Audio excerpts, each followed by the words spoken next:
ईश्वर साकार है या निराकार? क्या ईश्वर साकार है या निराकार? इस विषय पर थोड़ी सी चर्चा आपके ईश्वर के साथ संपर्क स्थापित करने के प्रयासों में सहायता करेगी। बहुत लोग ईश्वर को साकार मानना पसंद नहीं करते।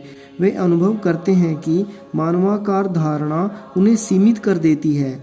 वे लोग ईश्वर को निराकार परमात्मा मानते हैं, एक सर्वशक्ति, एक बुद्धिमान अथवा ज्ञान शक्ति जो सृष्टि के लिए उत्तरदायी है।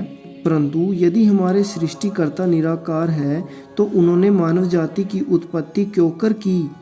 हम साकार हैं और अपना व्यक्तित्व रखते हैं।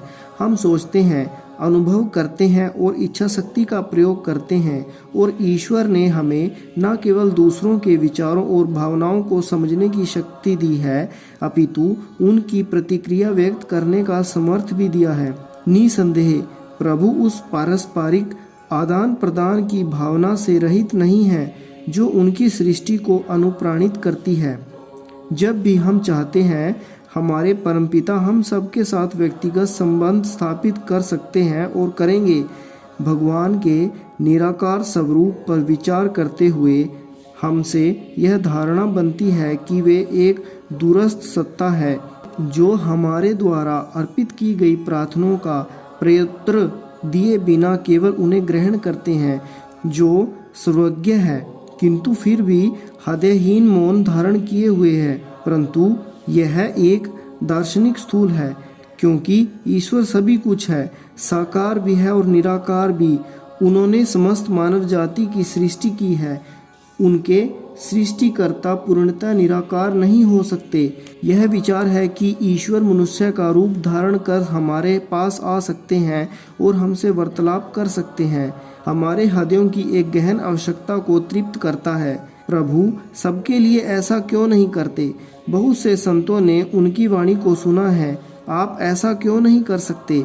हे प्रभु, आप अदृश्य, निराकार, अज्ञात और अज्ञेय है। फिर भी मुझे विश्वास है कि मेरी भक्ति की पुकार से आप साकार रूप धारण कर सकते हैं। भगवान को मनुष्य की तीव्र भक्ति द्वारा एक व्यक्तिगत आकार लेने के लिए द्रवित किया जा सकता है। यदि आप पूर्ण गहनता से प्रार्थना करें तो आप भी असीसी के संत फ्रांसी तथा अन्य महात्माओं की तरह ईसा मसीह के जीवित शरीर का दर्शन कर सकते हैं। ईसा मसीह भगवान की एक साकार अभिव्यक्ति थे। जो ब्रह्मा को जानता है वह स्वयं ब्रह्मा है।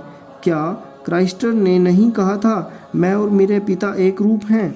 स्वामी शंकर ने भी घोषणा की थी, मैं आत्मा हूँ और तू वही है। अनेकों संत महात्माओं के कथानुसार सभी मनुष्य ईश्वर की प्रतिछाया में बने हैं। मैं अपना अधिकांश ज्ञान पुस्तकों की अपेक्षा ईश्वर से सीधे प्राप्त करता हूँ। मैं विरले ही पढ़ता हूँ। मैं आपको वही बताता हूँ जो मैंने साक्षात अनुभव किया है। इसलिए मैं सत्य के प्रत्यक्ष अनुभव के आधार पर अधिकार के साथ बोलता हूँ।